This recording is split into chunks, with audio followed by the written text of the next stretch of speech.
तो क्या हाल है आप सभी की। उम्मीद करते हैं सब अच्छे होंगे, सब बढ़िया होंगे, अपने अपने घर पर मौज काट रहे होंगे। तो देखिए, आपको तो पता ही है कि अमेरिका में अब डोनाल्ड ट्रंप राष्ट्रपति बनने वाले हैं। 20 जनवरी को यहाँ पर डोनाल्ड ट्रंप राष्ट्रपति बन जाएंगे, लेकिन उससे पहले तक यहाँ पर जो बाइडेन राष्ट्रपति रहेंगे। तो उसके बाद ही यहाँ पर जो होगा वो होगा, लेकिन अभी तक तो यहाँ पर सारा का सारा जो पावर है जो बाइडेन के हाथ में है, और उनको यहाँ पर आउट गोइंग प्रेसिडेंट बोला जा रहा है। लेकिन यहाँ पर जाते जाते उन्होंने इंडिया को एक बहुत ही बड़ा झटका दे दिया है। मैं इंडिया को तो नहीं कहूँगा, दिया तो उन्होंने रशिया को है, लेकिन रशिया से इंडिया जुड़ा हुआ है और यहाँ पर जो है ना वो ऐसी सप्लाई लेन से जुड़ा हुआ है जिसकी वजह से यहाँ पर इंडिया को बहुत ज़्यादा नुकसान होने वाला है। मैं बात कर रहा हूँ यहाँ पर शैडो फ्लीट की। शैडो फ्लीट यहाँ पर जो है ना रशिया की एक ऐसी फ्लीट है, बेड़ा है एक जहाज़ों का, पानी के जहाज़ों का, जिस पर यहाँ पर गैस पहुँचाई जाती है अपने कस्टमर्स तक, और जो पेट्रोलियम प्रोडक्ट है वो पहुँचाए जाते हैं, क्रूड ऑयल पहुँचाए जाते हैं।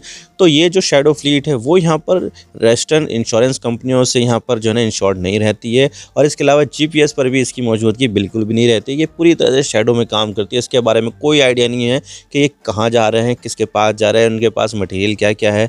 तो ये अपना जो ट्रेड है इस तरह से शैडो फ्लीट के ज़रिए अपना करते हैं, और इसमें यहाँ पर इंडिया भी इनका साथ देता है। इंडिया भी यहाँ पर शैडो फ्लीट के ज़रिए रशिया से बहुत ज़्यादा ऑयल प्रोडक्ट जो है ना इंपोर्ट करता है, क्रूड ऑयल यहाँ पर इंपोर्ट करता है। और इंडिया के लिए सबसे बड़ा जो सप्लायर है क्रूड ऑयल का वो अभी भी यहाँ पर रशिया है। लेकिन अब यहाँ पर जो है ना अमेरिका ने सैंक्शंस लगा दिए हैं इस शैडो फ्लीट पर, यानी कि अगर यहाँ पर इंडिया इस शैडो फ्लीट के ज़रिए क्रूड ऑयल मंगाता है रशिया से, तो इंडिया के ऊपर भी यहाँ पर सैंक्शंस लग जाएंगे। तो इस तरह से यहाँ पर जो है ना इंडिया इस तरह से शैडो फ्लीट के ज़रिए रशिया से किसी भी तरह का कोई भी प्रोडक्ट यहाँ पर मंगा नहीं पाएगा। यानी कि यहाँ पर जो है ना इंडिया की कमर तोड़ने के लिए यहाँ पर रशिया के ऊपर सैंक्शंस लगा दिए गए हैं। और इस तरह से यहाँ पर जो है ना इंडिया की जो सप्लाई चेन है क्रूड ऑयल की, उसको भी यहाँ पर जो है ना काफ़ी हद तक यहाँ पर बर्बाद करने की कोशिश की है अमेरिका ने। और इससे यहाँ पर 183 ऑयल टैंकर्स पर यहाँ पर असर पड़ेगा। इतना 183, और ये जो 183 है वो रशिया की टोटल शैडो फ्लीट का सिर्फ और सिर्फ 35% है। यानी कि उसकी और दूसरी बड़ी भी यहाँ पर जो है ना शैडो फ्लीट है उनके ऊपर सैंक्शन लगे, लेकिन यहाँ पर रशिया की 3 कंपनियां जो यहाँ पर ये शैडो फ्लीट ऑपरेट करती थी उनके ऊपर सैंक्शन लगे, और उनके पास टोटल 183 टैंकर है, और यहाँ पर बहुत सारे इंडिया को और चाइना को सप्लाई करते थे। लेकिन अब यहाँ पर जो है ना इस तरह की जो चीज़ें वो नहीं हो पाएगी। यानी कि यहाँ पर इंडिया का जो एक सप्लायर है वो यहाँ पर बहुत ज़्यादा दुविधा में पड़ जाएगा, और यहाँ पर जो डिस्काउंट मिलता था रशिया से वो यहाँ पर सप्लाई नहीं होगी तो भाई कहाँ से मिलेगा डिस्काउंट। यानी कि यहाँ पर इंडिया को बहुत ज़्यादा दिक्कतें होने वाली, और इंडिया को यहाँ पर और ज़्यादा महंगा जो क्रूड ऑयल है वो यहाँ पर मिलेगा। तो आज इसके बारे में पूरी डिटेल के साथ बात करते हैं भाई किस तरह से यहाँ पर चीज़ें जो है ना इफेक्ट होगी, कब से शुरू हो जाएगा, ये सब बात करते हैं। लेकिन उससे पहले अगर आप चैनल पर नए हो सब्सक्राइब जरूर कर देना, वीडियो को चाहे लाइक करो या डिसलाइक करो, लेकिन चैनल को सब्सक्राइब जरूर कर देना। तो चलो शुरू कर दो। तो देखिए, जैसे कि आपको पता है कि भाई रशिया यूक्रेन का वॉर जब शुरू हुआ था ना, मुझे याद है 24 फरवरी 2022 को ये शुरू हुआ था। 3 साल होने वाले हैं, अभी तक भी ये रुका नहीं है। तो यहाँ पर जो है ना तब वेस्टर्न देश काफ़ी ज़्यादा गुस्सा हो गए थे कि भाई ऐसे कैसे तुम यहाँ पर जो है ना इसके ऊपर हमला कर सकते हो, तुम्हारी ये सब जो है ना अच्छा नहीं किया, तुम्हारे ऊपर जो है ना हम सैंक्शन लगा देंगे। तो उसके बाद से यहाँ पर जो है ना रशिया के ऊपर सैंक्शन लगाने शुरू कर दिए। और आज की डेट में अगर किसी देश के ऊपर सबसे ज़्यादा सैंक्शन अगर है तो वो यहाँ पर रशिया है। इतने तो यहाँ पर ईरान के ऊपर भी सैंक्शंस नहीं है जितने यहाँ पर रशिया के ऊपर है। तो रशिया यहाँ पर मोस्ट हैवीली सैंक्शंस कंट्री बन चुका है। यानी कि यहाँ पर जो है ना कोई देश अगर किसी भी तरह का व्यवहार करता है तो उसको यहाँ पर जो है ना खतरा हो जाता है सैंक्शंस का, अमेरिका के, वेस्टर्न के। तो यहाँ पर बहुत ज़्यादा तगड़ा हो गया था। और यहाँ पर जो ऑयल सेक्टर था पहले तो यहाँ पर छोड़ दिया था, क्योंकि बहुत सारे जो वेस्टर्न देश हैं, यूरोपियन देश है, वो यहाँ पर पहले रशिया से गैस खरीदते थे, ऑयल खरीदते थे। लेकिन जब यहाँ पर जो है ना सैंक्शन लगाने शुरू हुए तो धीरे धीरे करके जो है ना उन देशों ने भी यहाँ पर जो है ना रशिया से ऑयल खरीदना बंद कर दिया। यानी कि यहाँ पर जो उसका रेवेन्यू सोर्स था उसको यहाँ पर धीरे धीरे कम करना शुरू कर दिया। तो रशिया को भी समझ में आ गया कि भाई यार, एक तरफ तो वॉर चल रहा है और दूसरी तरफ यहाँ पर जो है ना ये देश है वो खरीद नहीं रहे हैं, तो हमारे पास पैसा कैसा आएगा, वॉर लड़ने के लिए यहाँ पर खर्चा कहाँ से करना पड़ेगा। तो उसके लिए यहाँ पर जो ना उसने अल्टरनेट मार्केट देखना शुरू कर दिया। उसमें यहाँ पर मदद की इंडिया और चाइना ने। इंडिया और चाइना ने यहाँ पर कहा कि ठीक है भाई, हम तुमसे यहाँ पर ऑयल खरीदेंगे, लेकिन यहाँ पर जो है ना हमें डिस्काउंट देना पड़ेगा। तो रशिया मान गया, और रशिया को यहाँ पर जो है ना डिस्काउंट देना पड़ा। और यहाँ पर जो है ना डिस्काउंट में इंडिया ने, चाइना ने बहुत ज़्यादा ऑयल यहाँ पर रशिया से परचेस करना शुरू कर दिया। और ये कैसे किया जा रहा था? वो किया जा रहा था शैडो फ्लीट के जरिए। रशिया के ऑयल पर सैंक्शंस लगने की वजह से दूसरे देश तो खरीद नहीं रहे थे, लेकिन यहाँ पर रशिया ने एक ऐसा जुगाड़ निकाला जो यहाँ पर चाइना इस्तेमाल करता था पहले। ईरान इस्तेमाल करता था पहले, नॉर्थ कोरिया भी इस्तेमाल करता था, अभी भी करते हैं ये देश। तो यहाँ पर उनको पता चला कि अच्छा ऐसा भी चीज़ होती है, तो रशिया ने जो है ना ठीक है इस तरह से हम भी करेंगे। तो रशिया ने भी यहाँ पर अपनी जो शैडो फ्लीट है वो यहाँ पर पानी पे उतार दी कि भाई ठीक है ये रही शैडो फ्लीट, हमारे पे जो है ना इंश्योरेंस नहीं मिल गया कोई दिक्कत नहीं, हमारे पे जो है ना कवर नहीं है कुछ भी कोई दिक्कत नहीं, हमारे जो जहाज़ है उनका GPS अच्छा ये भी चीज़ होती है तो कोई दिक्कत नहीं।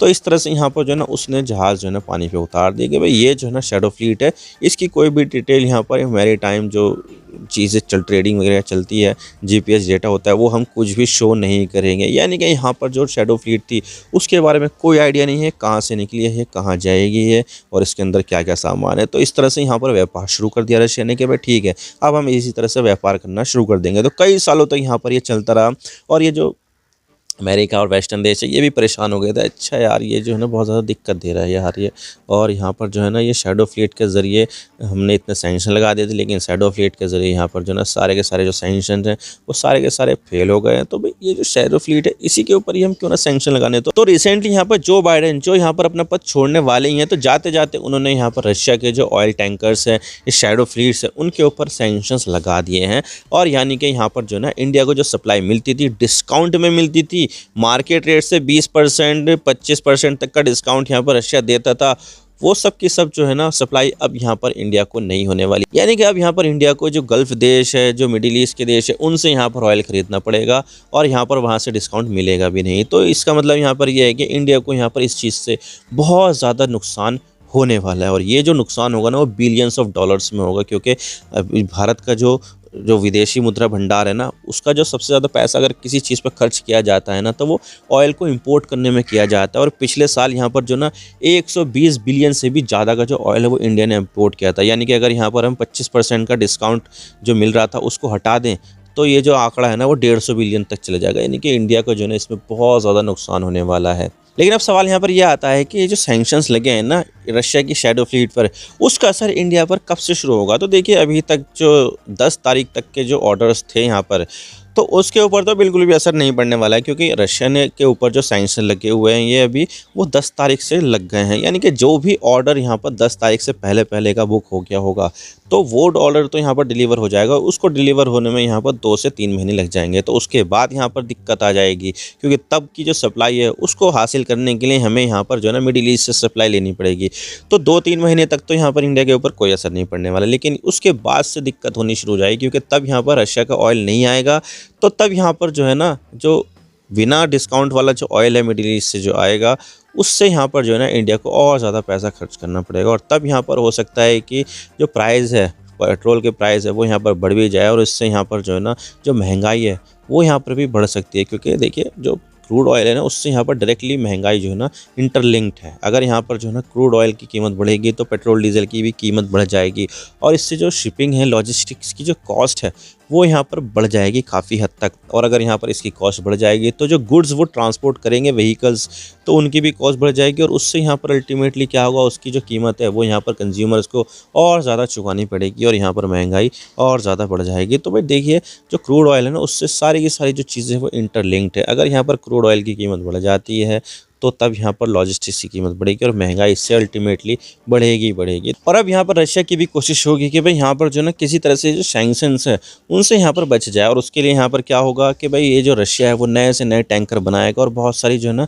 दूसरे टैंकर्स भी यहाँ पर जो ना एक्वायर कर लेगा। भाई कोई सेकेंड हैंड हो गए किसी देश के, उनको यहाँ पर बेचना है तो शायद वो रशिया खरीद ले और उनके ऊपर यहाँ पर जो है ना सैंक्शंस भी ना लगे हुए होंगे। तो इस तरह से यहाँ पर जो रशिया वो कर सकता है, लेकिन इससे अल्टीमेटली यहाँ पर जो ना महंगाई है वो बढ़ेगी, और यहाँ पर जो ना रशिया का जो डिस्काउंटेड ऑयल मिलता था वो इंडिया को वो यहाँ पर नहीं मिलेगा। तो तब तक के लिए यहाँ पर जो ना ठीक है 2-3 महीने के लिए, लेकिन उसके बाद यहाँ पर स्थिति जो है ना काफ़ी ज़्यादा गंभीर हो जाएगी।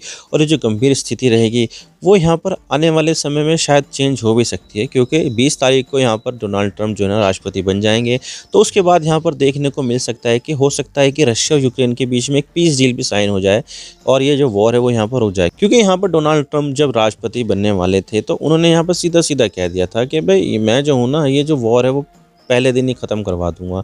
अब देखने वाली बात होगी कि जो यूक्रेन और रशिया के बीच में जो वॉर है वो डोनाल्ड ट्रंप किस तरह से ख़त्म करवाते हैं, क्योंकि डोनाल्ड ट्रंप और पुतिन के बीच में कई बार मुलाकातें हो चुकी है और ये डोनाल्ड ट्रंप और पुतिन है ना वो आपस में काफ़ी ज़्यादा अच्छे गर्मजोशी वाले दोस्त भी है। जब भी यहाँ पर ये मिलते हैं ना, पहले भी जब राष्ट्रपति थे डोनाल्ड ट्रंप तो कई बार इनकी मुलाकात हुई है पुतिन से, तो तब हमेशा से ये गर्मजोशी से बात की है। और हो सकता है कि यहाँ पर जो अंदर खाने हैं, जो बैकग्राउंड में जो चीज़ें है वो यहाँ पर अलग ही चल रही होगी। और हो सकता है कि जब यहाँ पर डोनाल्ड ट्रंप राष्ट्रपति बन जाएगी तो जो शैडो फ्लीट पर जो सैंक्शन लगे हुए वो भी हटा दे, या फिर जो दूसरी चीज़ें हैं जो दूसरी जगह पर सैंक्शन लगे हुए वो भी हटा दे, ताकि यहाँ पर जो रशिया है उसको यहाँ पर वर्ल्ड स्टेज पर लेकर आया जा सके और वर्ल्ड में पीस स्थापित भी किया जा सके। क्योंकि ये जो अमेरिका है वो यहाँ पर जो ना यूक्रेन को और ज़्यादा हथियार और ज़्यादा पैसा देने के खिलाफ है। डोनाल्ड ट्रंप नहीं चाहते कि यहाँ पर जो अमेरिका का जो वेपन्स है, अमेरिका का जो पैसा है वो यहाँ पर लगातार यूक्रेन को भेजा जाए। तो अगर यहाँ पर यूक्रेन को अगर वे हथियार नहीं मिलेंगे ना, तो तब यहाँ पर यूक्रेन भी सोचने में मजबूर हो जाएगा कि भाई यहाँ पर पास हथियार तो है नहीं,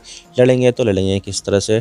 तो इस तरह से यहाँ पर यूक्रेन के ऊपर दबाव पड़ेगा और यूक्रेन जो है ना यहाँ पर बातचीत के टेबल पर आएगा और दोनों देशों के बीच में बातचीत होगी। और तब यहाँ पर हो सकता है कि पीस डील साइन हो जाए। अगर यहाँ पर पीस डील साइन हो जाती है तो इंडिया के लिए बहुत ही ज़्यादा अच्छी बात होगी, क्योंकि इंडिया चाहता है कि दुनिया भर में पीस हो, जिससे यहाँ पर इंडिया जो है ना लगातार जो है ना व्यापार करे और यहाँ पर अपना जो माल है वो एक्सपोर्ट करे और सस्ते में यहाँ पर जो दूसरे सप्लायर है उनसे यहाँ पर सामान खरीदता भी रहे। तो ये जो चीज़ होगी वो इंडिया के फेवर में होगी अगर यहाँ पर रशिया यूक्रेन के बीच में जो वॉर है वो यहाँ पर रुक जाती है। तो अब देखने वाली बात होगी कि आगे क्या होता है। ये तो डिपेंड करता है पूरी तरह से डोनाल्ड ट्रंप पर। मैं तो बस इतना ही कहना चाहता हूँ। अगर वीडियो थोड़ा सा भी पसंद आए लाइक जरूर कर देना और चैनल पर नया हो तो चैनल को सब्सक्राइब जरूर कर देना। आपके एक सब्सक्रिप्शन से हम आगे कंटेंट बनाने की मोटिवेशन मिलती है। Thank you for watching. I really appreciate your precious time. God bless you. Now signing off.